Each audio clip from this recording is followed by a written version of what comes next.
श्री हरिनाम संकीर्तन की जय। श्रीला प्रभुपाद की जय। ओम नमो भगवते वासुदेवाय। ओम नमो भगवते वासुदेवाय। ओम नमो भगवते वासुदेवाय। ओम नमो भगवते वासुदेवाय। ओम नमो भगवते वासुदेवाय। ओम नमो भगवते वासुदेवाय। Reading from Shrimadbhagavatam, Canto 1, Chapter 13, text 34 and 35. Because 34 does not have any purport. Hare Krishna.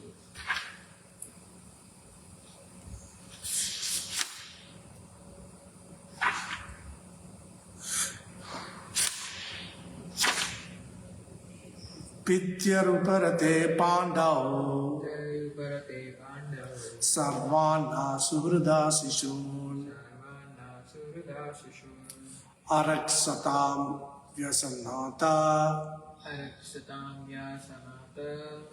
Pitruvyau Kvagata Ita Suta Uvacha Kripaya Sneha Vaikalvyad Suto Viraha Karshitaha Atmeswaram Achakshano Na Pratyahati Pidataha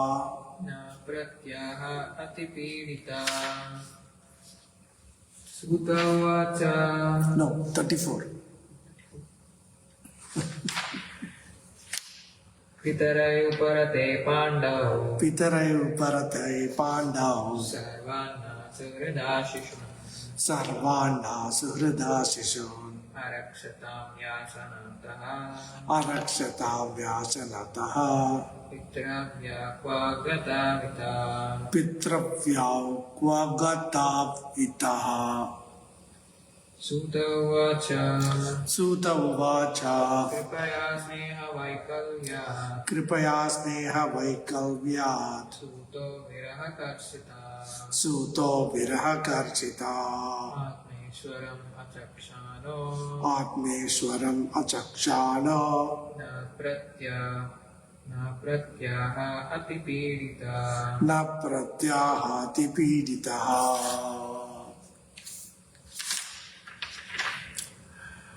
Pitari, upon my father, Uparate, falling down, Pandav, Maharaj Pandu, Sarvan, all, Na, of us, Suhrida, well-wishers, Shishun, small children, Araksata, protected, Vyasanataha, from all kinds of dangers.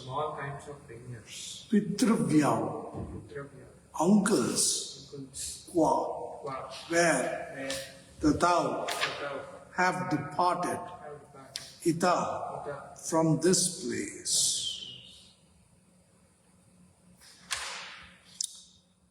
Suta Uvacha. Now let's read the translation, verse 34. Translation: when my father Pandu fell down and we were all small children, these two uncles gave us protection from all kinds of calamities.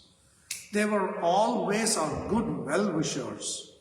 Alas, where have they gone from here? Suta Uvacha. Suta Goswami said, Kripaya, out of full compassion, Sneha Vaikalvyat, mental derangement due to profound affection, Suta, Asanjaya, Viraha Karshitaha, distressed by separation, Atma Ishwaram, his master, Achakshanaha, having not seen, now, did not, Pratyaha, replied, Atipiditaha, being too aggrieved. Translation: Suta Goswami said, because of compassion and mental agitation, Sanjaya, not having seen his own master Dhritarashtra, was aggrieved and could not properly reply to Maharaj Yudhishthira. Purport by His Divine Grace, Abhay Charanaravinda Swami Bhaktivedanta Swami Srila Prabhupada ki. Sanjaya was the personal assistant of Maharaj Dhritarashtra for a very long time. And thus he had the opportunity to study the life of Dhritarashtra. And when he saw at last that Dhritarashtra had left home without his knowledge, his sorrows had no bound. He was fully compassionate toward Dhritarashtra because in the game of the battle of Kurukshetra, King Dhritarashtra had lost everything, men and money, and at last the king and the queen had to leave home in utter frustration. He studied the situation in his own way because he did not know that the inner vision of Dhritarashtra has been awakened by Vidura, and that therefore he had left home in enthusiastic cheerfulness for a better life after departure from the dark well of home. Unless one is convinced of a better life after renunciation of the present life, one cannot stick to the renounced order of life simply by artificial dress or staying out of the home. Om Ajnantimirandasya Jnananjana Shalakaya Chakshurunmilitameva Tasmai Shri Gurave Namah. Shri Chaitanya Manobhishtam Stapitam Yena Bhutale Swayam Rupa Kadamahyam Dadati Swapadaltikam Vandeham Shri Guru Shri Yuta Padakamalam Shri Guru Vaishnavamscha Shri Rupam Sagrajata Sahagana Raghunathanvitam Tam Sajivam Sadvaitam Savadhutam Parijana Sahitam Krishna Chaitanya Devam Shri Radha Krishna Pada Sagana Lalita Shri Vishakhanvitamscha He Krishna Karuna Sindhu Dinabandho Jagatpate Gopesha Gopika Kanta Radha Kanta Namostute Tapta Kanchana Gaurangi Radhe Vrindavaneshwari Vrishabhano Sade Devi Pranamami Haripriye Vancha Kalpatarubhyascha Kripa Sindhubhya Evacha Patitanam Pavanebhyo Vaishnavebhyo Namo Namaha. Om Vishnu Padaya Krishna Prasthaya Bhutale Shrimate Bhakti Vedanta Swami Niti Namine Namaste Saraswati Deve Gauravani Pracharine Nirvishesha Shunyavadi Paschatya Desitarine Jai Shri Krishna Chaitanya Prabhu Nityananda Shri Advaita Gadadhar Shivasadi Gaura Bhakta Vrinda Hare Krishna Krishna Krishna Hare Hare Hare Rama Rama Hare Hare. Hare Krishna Prabhu. Today we are continuing our discussion about this particular chapter. Dhritarashtra quits home.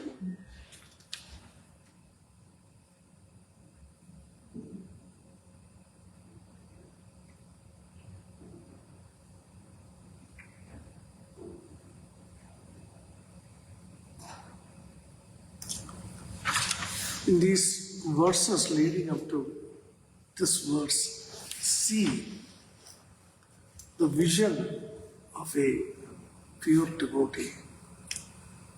Maharaj Yudhishthira is a pure devotee of Krishna. And this battle of Kurukshetra, he lost so many people that were very dear to him. This whole battle was the result of the enviousness of Duryodhana toward his own cousin brothers, the Pandavas. When it appeared that a war between the Pandavas and the Kauravas was inevitable, Yudhishthira Maharaj, in a last-ditch effort to prevent war, he sent Lord Shri Krishna himself, the personality of Godhead, as a messenger of peace, to try and avert this battle. Krishna only asked on behalf of the Pandavas. He said to Duryodhana, he was just 5 villages. And the Pandavas will be satisfied with just 5 villages. You can have the rest of the kingdom, which is essentially all of planet Earth. And Duryodhana replied, I will not give them enough land into which one could drive a pin. Not enough land to hold the tip of a pin, was his answer. He was so envious. This quality of envy, it is so dangerous. It is destructive. It is different from jealousy. If you are jealous of someone, then your disposition is, well, this person has something. Why can't I also have it? That is jealousy. But envy is, this person has something, a desire. I want to have it, but he should not have it. It is such a evil mentality. Envy. We are afflicted with so many different conditions. Our consciousness is affected by so many different undesirable qualities. Lust, anger, greed, and so many other qualities. But Srila Narottam Das Thakur, he writes how even these qualities can be turned into Krishna's service. They can be actually employed in Krishna's service. We discussed a few weeks ago. Kama Krishna Karmarpane. You can use lust in Krishna's service. Kubja did that. She was lusty, but she directed her lust directly at Krishna himself. And she received the highest perfection of life. Krodha bhakta dveshi jane. If one is always very angry, then one can dovetail that quality by using it in Krishna's service. How? Direct that anger at those who are inimical toward Krishna's devotees. Loba, sadhu sangha harikatha. If one is very greedy, then turn that greed into Krishna's service. How? Become greedy to hear harikatha in the association of sadhu, saintly people. Moha. One is bewildered when one is not able to engage in service to his beloved Lord. Mother, madness. Krishna Gunagani. Use that madness to sing the glories of Krishna. If one is not able to sing the glories of Krishna, then one becomes mad. So in this way, one can dovetail all of these qualities in Krishna's service and turn them into bhakti. Conspicuous by its absence on this list is envy. So Narottam Das Thakur has not recommended how to use envy, because envy cannot be used in Krishna's service. Even lust, anger, greed, these things can be employed in Krishna's service. But envy, there is no room for it.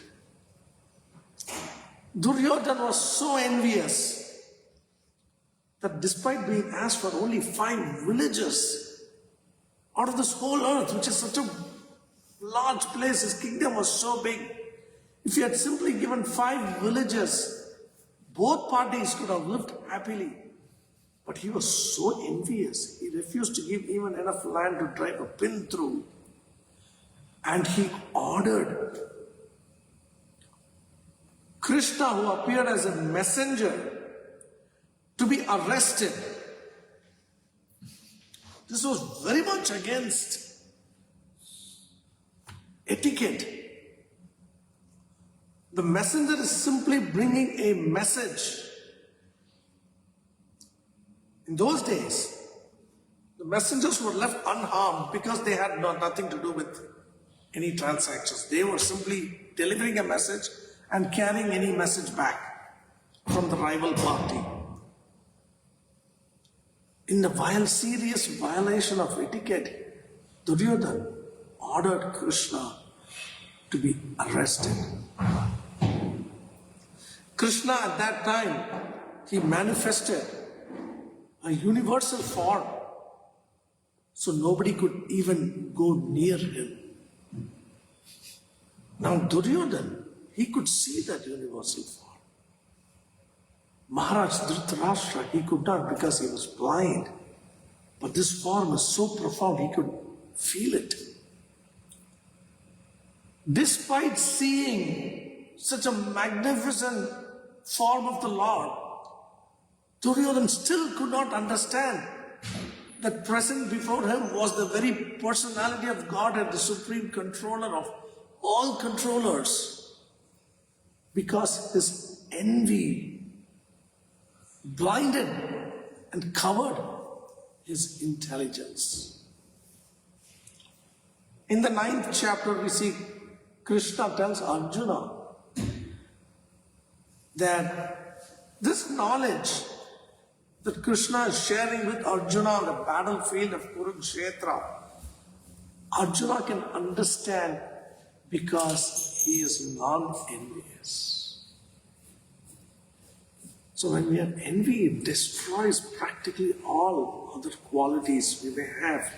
Even lust and anger and greed and these qualities, they may slow one down on the path of bhakti. But envy doesn't just slow one down. Envy destroys the very creeper of bhakti within our hearts. It is so dangerous. But we see how, in contrast to the vision and the demeanor of Duryodhana, is Maharaj Yudhishthira. The Pandavas won the battle, but in the process they lost so many people who were dear to them, practically everybody on both sides, except for a very few people. that survived, including the Pandavas. And throughout all these atrocities that were happening, because of the enviousness of Duryodhana, through it all, Maharaj Dhritarashtra, who could have stopped it, he remained silent, knowing that his own son was causing such atrocities. Maharaj Yudhishthira could very well have blamed Dhritarashtra for being the cause of this result of the battle, because he refused and failed to stop his own son Duryodhana. Such calamity had come upon the entire dynasty. Yet we see in these very pages of Shrimadbhagavatam, in the verse that we just read, Maharaj Yudhishthira says, when my father Pandu fell down and we were all small children, these two uncles gave us protection from all kinds of calamities. He's talking about his uncle Vidura and uncle Dhritarashtra. But we have heard, history tells us that Duryodhana made so many schemes to try to kill the Pandavas, which Dhritarashtra never stopped. And yet here in this verse, Maharaj Yudhishthira is expressing such gratitude. These two uncles gave us protection from all kinds of calamities. This is the vision of a pure devotee, Adoshadarshi. If we desire to elevate ourselves to the platform of pure devotional service, we must be very determined not to find faults in others. If there is any good, then we look for that spark of goodness and fan that spark. We see in the life of so many of our great acharyas, they exemplified this principle. Adoshadarshi, they never saw faults. They may have seen the fault, but they didn't focus so much on it. If there was anything good in that person, they focused on that good and fanned that spark of goodness until it became a blazing fire that consumed all of their faults. Can you imagine, Prabhu, for Guru Maharajas, Srila Prabhupada, and other acharyas had actually focused on our faults? Looking for goodness in us is like looking for a needle in a haystack, because we are all filled with so many faults. We would never have received their mercy. But they didn't focus on our faults. If there was any good, they'll only look for that. And here Maharaj Yudhishthira, in his own words, is expressing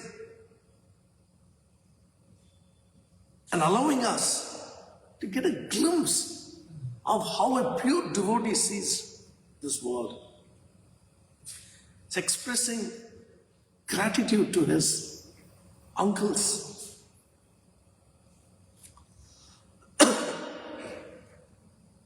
So Vidura, who was one of his uncles, was a pure devotee of Krishna, just like the Pandavas.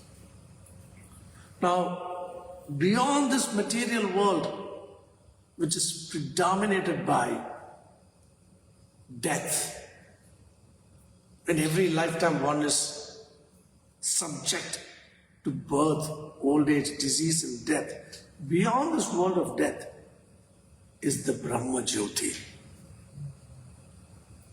the radiance of the effulgence, the luster from the body of the personality of Godhead. And beyond this Brahma Jyoti, effulgence of the Lord, is Vaikuntha, where the soul finds complete fulfillment in the expression and the experience of love of Godhead, Krishna.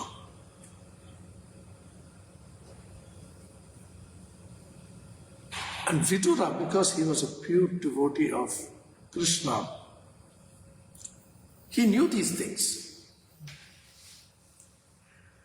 And because he was a pure devotee of Krishna, he had a vision similar to Maharaj Yudhishthira. In the Bhagavad Gita, Krishna tells Arjuna, Mamai Vamso Jiva Loke Jiva Bhuta Sanatana. All living entities are my eternal, fragmented parts and parcels. Because Vidura was a pure devotee of Krishna, he had this vision. He saw every living entity as part and parcel of Krishna. So only one who loves Krishna can possibly love all living entities. Otherwise, it is not possible. But one who loves Krishna, he loves all living entities. It was this love that compelled Vidura to stay in Hastinapur and try to help his brother Dhritarashtra, his older brother. Because after seeing so many atrocities, Vidura could have very well just left the kingdom. He was not staying in Hastinapur because he was attached to the comforts of material life. As a pure devotee of Krishna, his only attachment was to Krishna's names, his pastimes, his form. Unlike Maharaj Dhritarashtra, who even after the battle had been lost and his whole dynasty, all his 100 sons had been killed in the war, he stayed in the palace, which was now Maharaj Yudhishthira's, simply because he was attached to the comforts of material life. But Vidura, he had no such attachment because he was a pure devotee of Krishna. He only stayed because of his compassion and love for Maharaj Dhritarashtra. We discussed in the previous class last Saturday that Duryodhana was so envious, but when he saw that Vidura was actually trying to speak words that appeared to be in support of Pandavas, he was only speaking for Maharaj Dhritarashtra's well-being, but Duryodhana could not tolerate that. He took it as Vidura's support for the Pandavas to mean that he was unfaithful to the Kauravas. And he cast him out. He said, you should leave now and do not take anything but your breath with you. But after the battle was lost, it was that same love for his brother that brought Vidura back. He wanted to help Maharaj Yudhishthira. And in these chapters, in this chapter, we see how, because of his influence, Dhritarashtra's heart transformed and he left home in search of a higher ideal under the guidance of his own brother Vidur. In this world, we depend on so many living entities for our survival and sustenance. Cow, who is one of our 7 mothers, according to Vedic cultural knowledge, she gives us milk, and that milk nourishes us and sustains our life. So we are obliged to Mother Cow. The bull helps plow the land, and so we are able to cultivate grains, fruits and vegetables to sustain our lives. So we're obliged to the cow and the bull. The cat, it keeps the mice away from the cereals and other stored consumables. The dog helps protect the house. The horse, in days of past, the horses were used to move men and materials. And the donkey was used to carry loads. So in this way, we were dependent on so many other living entities to lead our lives. So there was great obligation. Now in present days, they don't use bulls much anymore, especially in the West. All farming is done using equipment. And we no longer have so many horses to pull carriages. We have horsepower instead. Vehicles with engines with different horsepower ratings. We don't use donkeys, we use trucks. But we're still dependent on so many other people for our sustenance. We're still dependent on Mother Cow for milk. We depend upon our parents until we are of an age where we can sustain ourselves. And anyone else who has done us any favor, we become obliged to them. And most of all, we are obliged to higher beings that give us vital elements for our own survival. Lord Indra, he provides rain. And without water, one could not possibly sustain any kind of life. And Indra, by providing rain, he gives us valuable water. Varuna, he provides wind. That allows us to breathe. And Surya Dev, he provides through the sun planet invaluable light and heat, without which there would be no possibility for any vegetation to grow. And if nothing grew, we would all die of starvation. So we're obliged to these higher beings. We see in India and even in other cultures all over the world, people offer worship to these higher beings as a form of gratitude. But how many people can we possibly satisfy through our worship? We have obligation to so many living entities.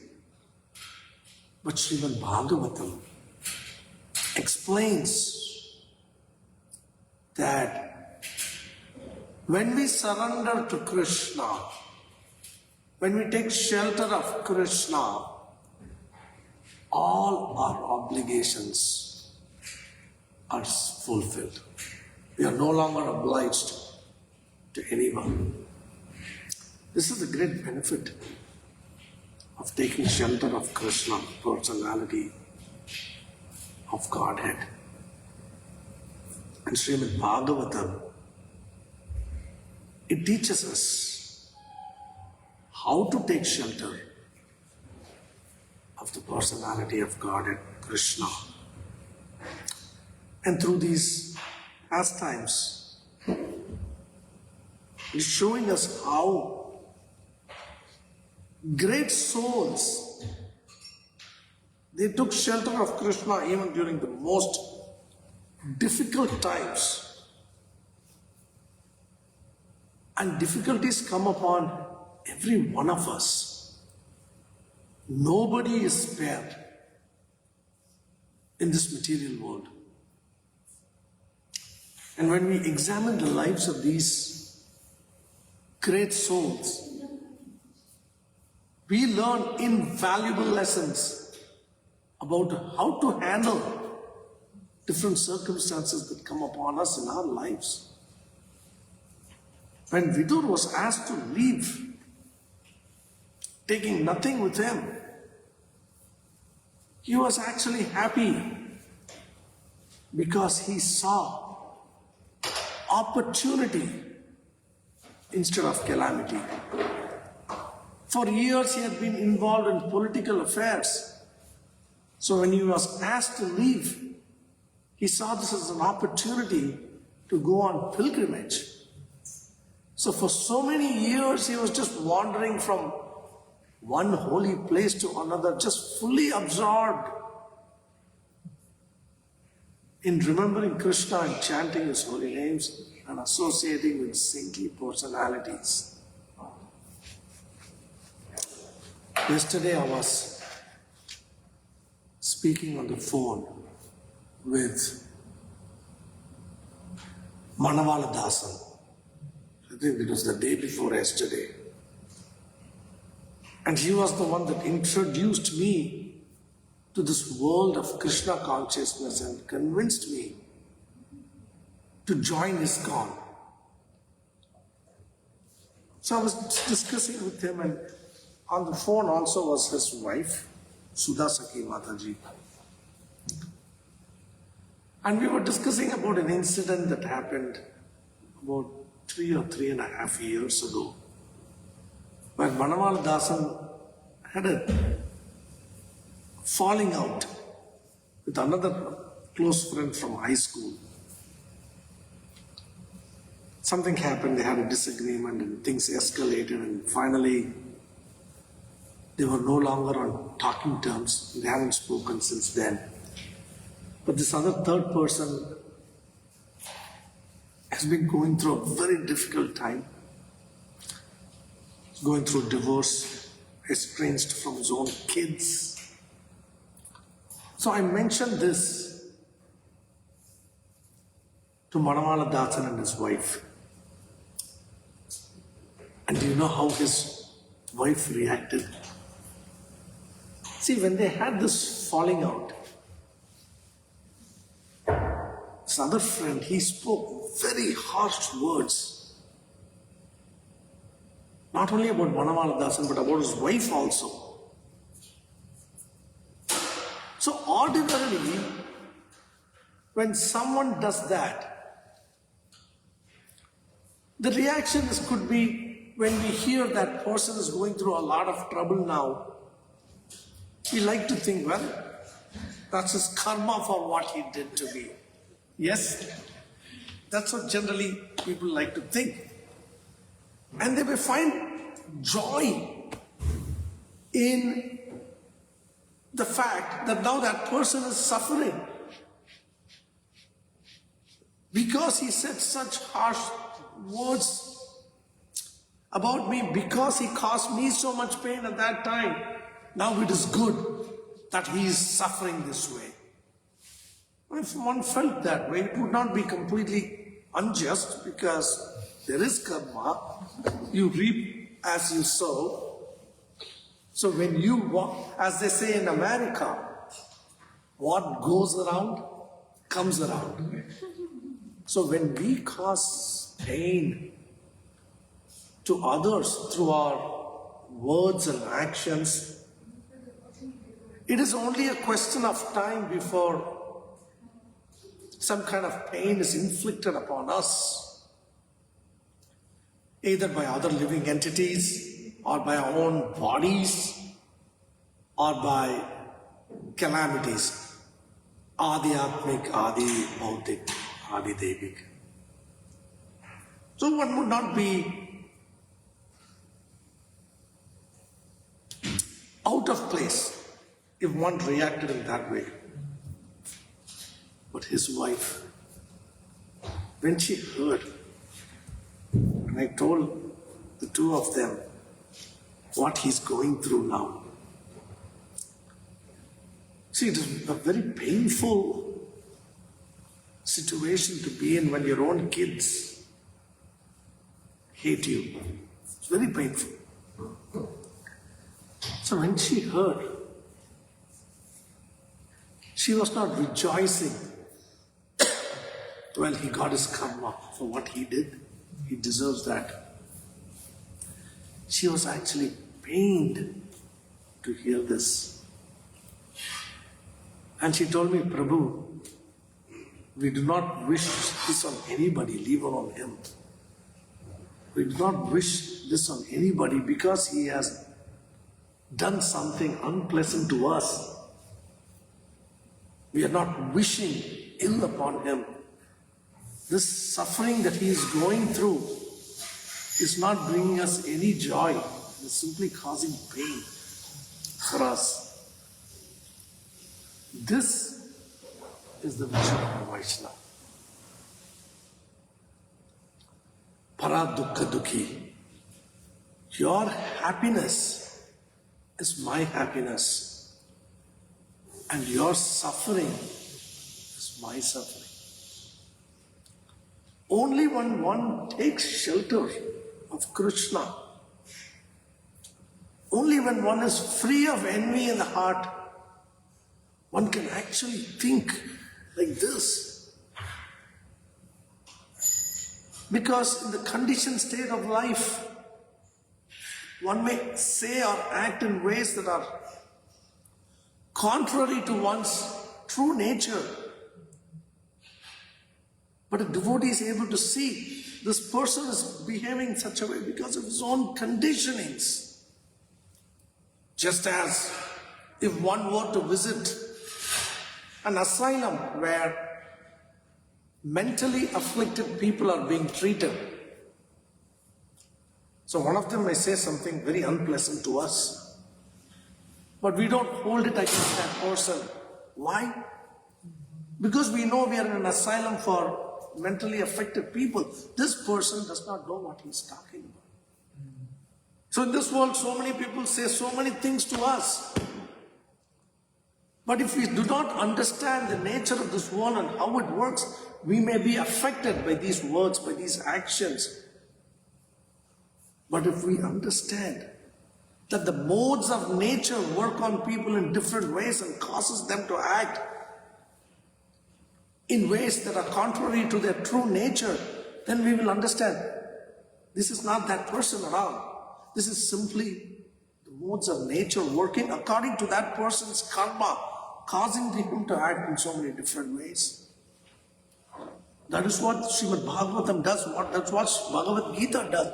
It equips us with the knowledge to understand how things work in this world and helps us transcend all of these dualities. So she told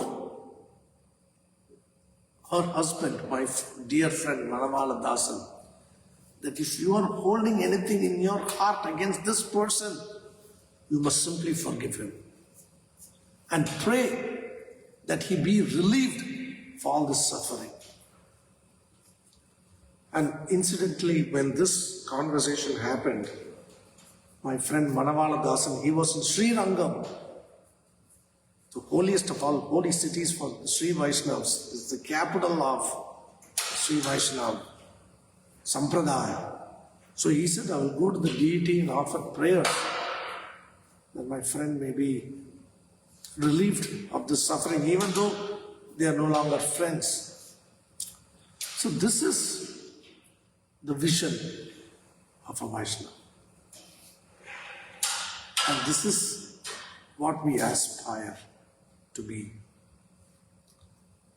So when we read in these pages of Shrimadbhagavatam, as we discussed last Saturday, real absorption in Shrimadbhagavatam doesn't just mean reading and appreciating. It is to make an effort to follow. And when we make a sincere effort to follow the instructions, then we are actually hearing Shrimadbhagavatam. If we are hearing but not making a sincere effort to follow, that hearing is not very beneficial for us. But when we hear about the great qualities of these great souls and make a sincere endeavor despite whatever conditioning may be affecting us, then it is said that we are truly following Shrimadbhagavatam, and then we make rapid advancement. I thank you very much, Prabhu. Do you have any questions? Thank you for wonderfully describing the vision of a pure devotee or Vaishnava. So it's glorious to hear that how Vaishnava sees everyone and how we should inculcate that nature of not seeing faults in others and not being angry towards others and excusing even if someone calls you trouble or something, understanding their condition and excusing them and being compassionate towards them. Thank you. Thank you, Prabhu. I know you're already following these things. Right. But it is Srimad Bhagavatam class, so I had to say it. Thank you. Thank you very much. Grantaraj Srimad Bhagavatam ki jai. Srila Prabhupada ki jai.